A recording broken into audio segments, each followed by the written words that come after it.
Hi there, comic book friends. I'm Travis. And I'm Ethan. And we're back. With the second half of Monster Comic Reviews Week. Oh, I don't know. 3 weeks ago or something like that. A week. Yeah. At some point. Yeah. In time. Okay, we're going to start right out with DC's Dial H #1. This comic was pretty awesome. I love the heroes in it. I love the fact that it's his friend who's obviously not done much in the way of his life. Like, you know, he's a smoker, he's overweight, he obviously has health problems, and then his friend who's obviously somehow tangled up with the mob is getting beat up. So he goes to call for help, and he dials something on the telephone. He steps into the mythic phone booth. Yep, does something, and he becomes Boy Chimney, who is really, really disturbing looking. Really disturbing looking. And he pretty much asphyxiates the entire mob that's beating his friend up. And they try and beat him up, and with a chimney, so it's like hitting bricks. And obviously hitting bricks with a baseball bat isn't effective. So that was interesting. It was also cool they could see wherever there was smoke in the city. Yeah. That was awesome. Well, the other thing's kind of strange is he is this person, but he's not at the same time. Exactly. It's like it's almost like an outer body experience. He kind of controls them. Yeah. But it's like he's in a debate with this other personality that is the Boy Chimney. Yeah. So kind of interesting. The second hero that's in is pretty bizarre. Yeah. Too. The second hero is this guy who makes people sad. Yeah. Like, he reminds them of disturbing experiences that haunt them forever in their lives, and then he feeds off that sadness and becomes stronger. Super strong. That was pretty crazy too. And obviously the mob, whoever the mob is that his friend was tangled up with, The gangsters, yeah. their higher ups are definitely higher. Right, powered in some they're sense powered, too. yeah. Right. Well, like the mob boss he deals with here, his like mother. I know. Yeah. The lady that's hanging out with him, she's completely empty. Like, the saddest guy can't feel anything in her to make him sad at all anyway.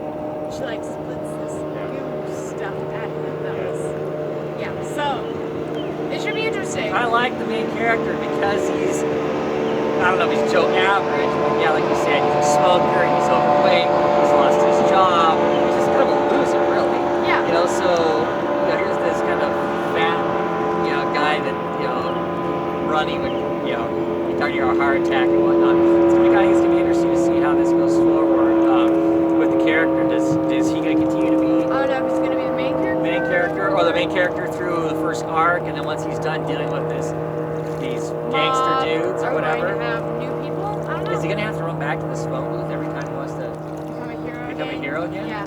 So he's going to be kind of limited. So if he runs there, becomes whatever kind of random hero shows up, and then he's going to race to wherever the thing is that he's trying to deal with. I guess, yeah. So there's some interesting stuff in there. I love the covers. The covers are wicked. The art inside is pretty decent too. I like the art. The cover art is incredible. Yeah, it's amazing. Very disturbing. But amazing. Yeah, we'll be picking up a few issues of it anyway, just kind of see what's going on with it. What would you rate it? I give it a solid 4. I'm gonna give it a solid 3. No. Sorry, the first issue or not, I think it's pretty good. Alright, what's next? Next we have Earth 2, issue 1. What do you think? I liked this. I think it was a good beginning issue to quickly get us ramped up to now, where we are now. It shows us what happens to Supergirl / Power Girl and Robin / Huntress to get them where they need to be at. It gets rid of the Trinity, which they're the dominant superheroes in probably every reality they exist in. They're the dominant superheroes. Yeah. So they've gotten rid of the dominant superheroes, so they can go on and tell other superhero stories now by having pretty much wiped out most of the superheroes? Of the first string superheroes. So now it's kind of a new world, but obviously things are different. There's these huge pits where all this stuff was at. Some people made the comment that it feels like it was just like the Justice League regular title, and they're fighting the same kind of dark side kind of things. They're fighting dark side, but it goes much different. Right, there's other things, in this case, maybe they didn't assemble fast enough or whatever, but in this, Darkseid has had much more of a grip on Earth than he shows up for like a few days and then he gets kicked out. Obviously, he's been there for a while because a full war has already ensued. So. Yeah. But I like it. I don't mind the fact that those three are dead. I mean, they show up pretty much. I mean, Batman. We assume Batman gets obliterated with the explosion. Yeah. Wonder Woman, we see her get gutted. Superman, we assume, is dead also. He gets blown up. Right. So. I don't have a problem with that because I don't need them in this other. This is a different reality. I don't need them in that other reality and whatnot. Interesting.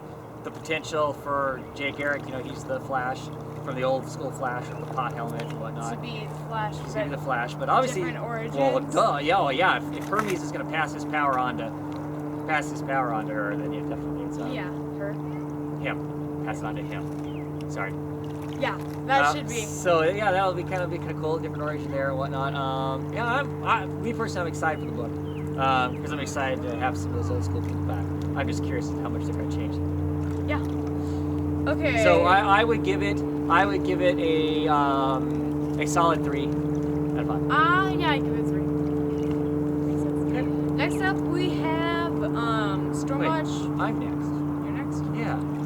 Oh, you are. Okay. Yeah. Jeez. You just don't want to talk about this incredible book. No, I don't want to talk about this book. Next, we're going to talk about Green Arrow number 9. The end of this awesome arc. Battle on the barren wasteland. Yeah, this arc was so awesome. This issue made no sense. It was badly written and it made no sense. Did you read it?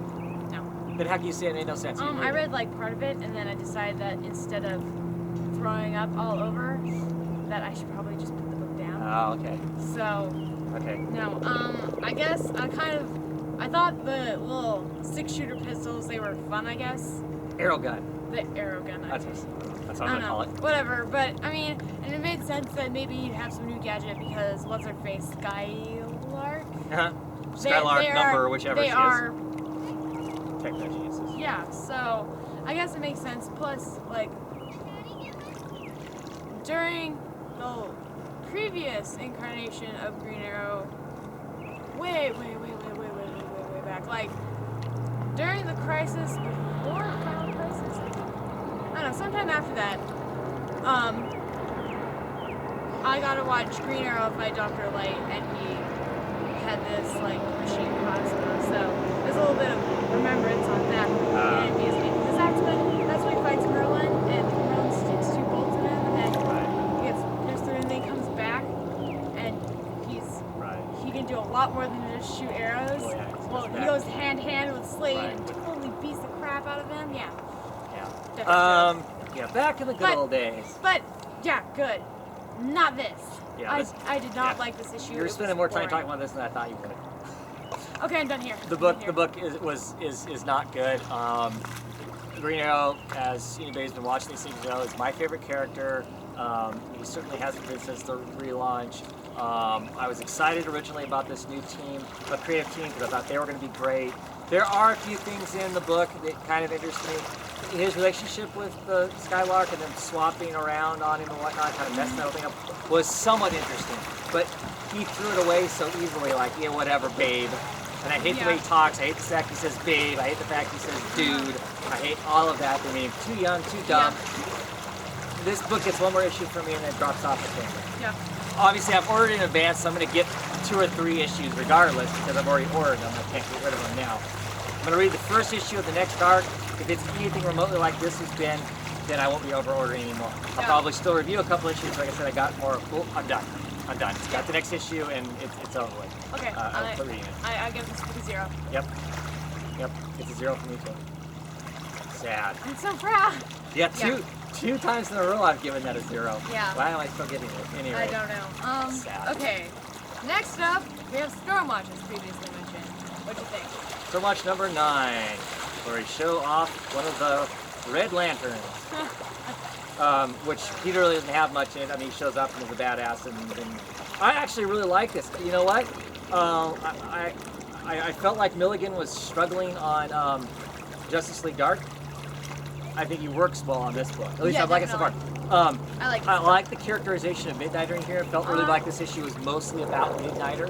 We got to see a lot more into Midnighter. His personal workings and his thoughts, his feelings. I love him and Apollo flirting with each other. Yeah. That's fun. They're down with this big badass guy, and they're still like, it's your, oh, I'm glad your eyes aren't burnt out because they're your best feature. It's just fun. It's funny. It's fun. I and funny. enjoyed it. I enjoyed it. And I like the Midnighter's a badass though. He cuts the Redlander's arm off. Yeah. Dodge the side.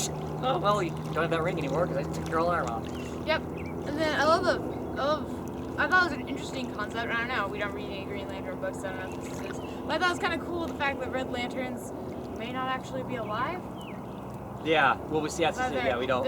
We don't really quite. They're animated by the rage. By the ring. By their exactly. Yeah, because we don't read Red Lantern. Yeah, so we wouldn't know at all. So actually. if somebody puts a comment down below if you are still suffering through Red Lantern, which I hear a lot of people don't like, let us know. For us. Or heck, you people who read Lantern stuff.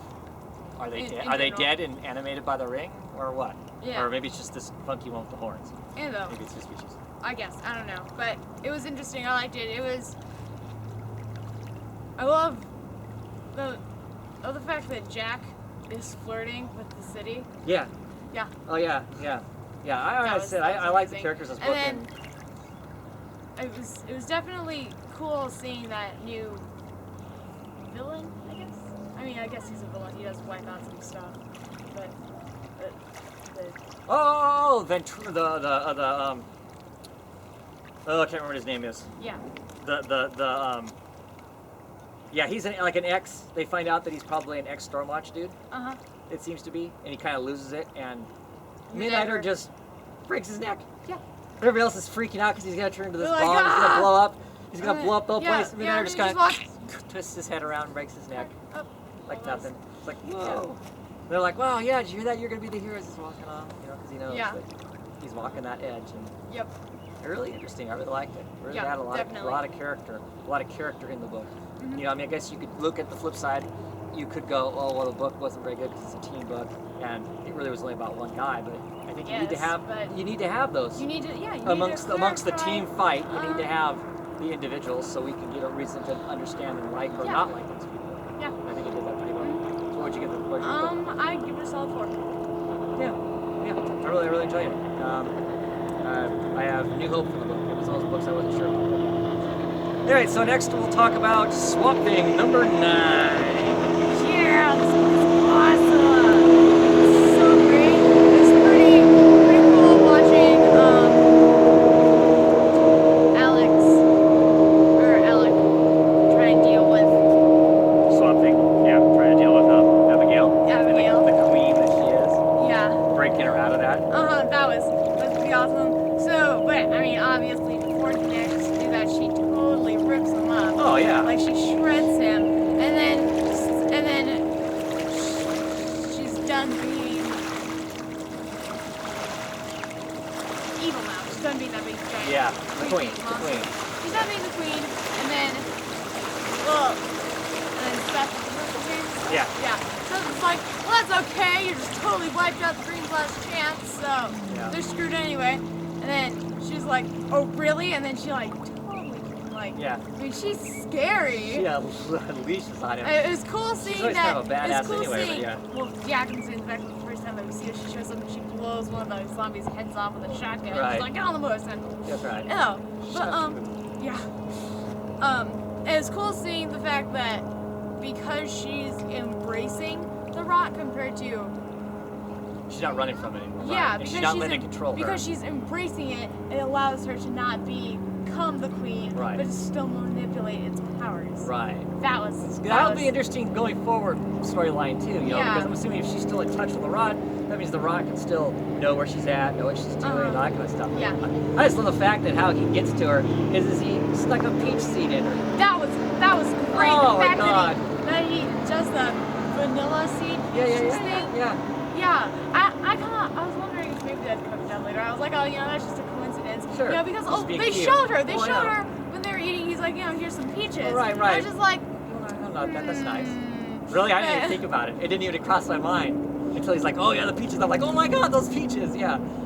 I wasn't expecting anything, but I was still kind of like, huh, you know, because, yeah. Right. And then as soon as you started to list her traits, I was like, oh, the peaches! Yeah. That was very clever. That was Very pretty. smart book. Very gorgeous looking. Yes, art definitely whatnot, drawn very well. Yeah, I'm really. It's their book. I'm really curious to see where it's gonna go from here now.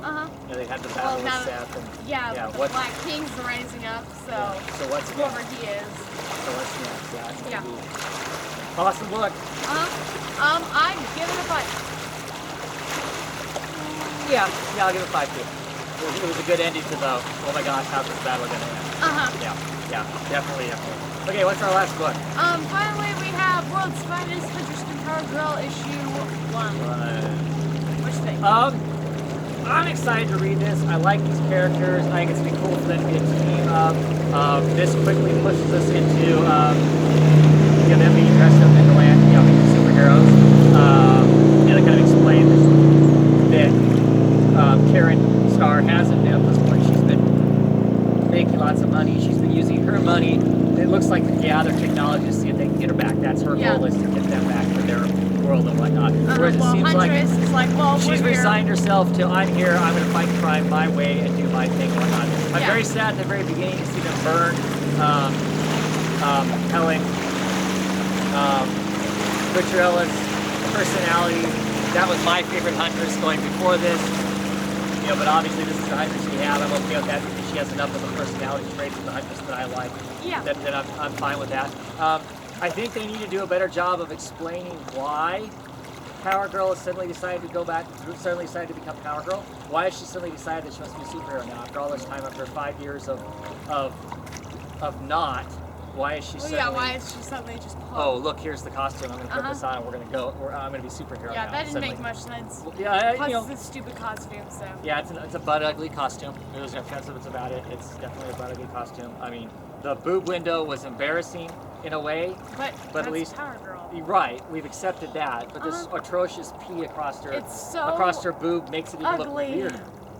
I mean, it just makes her look even that much weirder. It's like, okay, before it was like, look at my cleavage. Now it's I have no fashion sense. Now it's really, I have no fashion sense, and here's this one bright red boob. I mean, I don't know. To me, it sticks out worse than it did before. Kind of stupid. I liked her Earth 2 Supergirl costume. Yeah, that's cool. Of course, she can't be Supergirl too. Obviously. But I liked the way it looked. It looked pretty cool. Anyway, I was kind of surprised.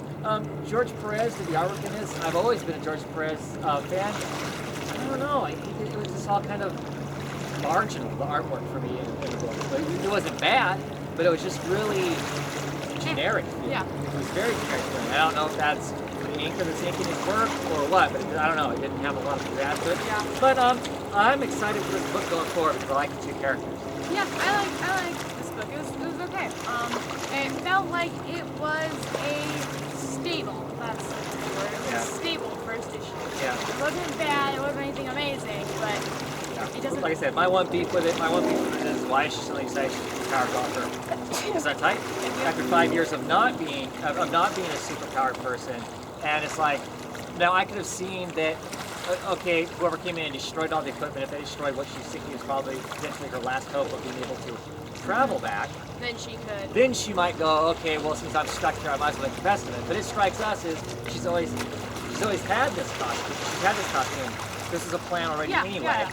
Oh, look, that's so yeah, I don't know. That part of the plot, I'm shaky on. But otherwise, I mean, definitely I'm gonna give it a shot and read some more of it and whatnot. Because it wasn't bad either. Great. Yep, I agree. Yeah. So it was a pretty okay start out. Look. Anyway, that's it for this week. Yep. We should be on some more books here fairly quickly because we've got 3 weeks worth of books to read, and by the time we get those read and reviewed, we're already going to have the next set of books in our next 2 weeks. Yeah. So we'll be on top of it. We'll be creating on some videos pretty quick. As per usual, if you haven't watched us before, subscribe if you would. Comment down below. We don't care if it's bad or good comments. If you're gonna thumbs down us, let us know why you're thumbs down. Why. Yep, I don't care. It's fine if you don't like something, you don't like what we're doing, you don't like the noise of the waves behind us, or you don't like us bad-mouthing Green Arrow. Right. Yeah. Or any of that kind of stuff, and you're gonna thumbs us down. That's cool. We're cool with that. Let us know. Just say, hey, this is why. Because we like to have all those conversations. Anyway, thanks for watching, and we'll catch you next time. Bye.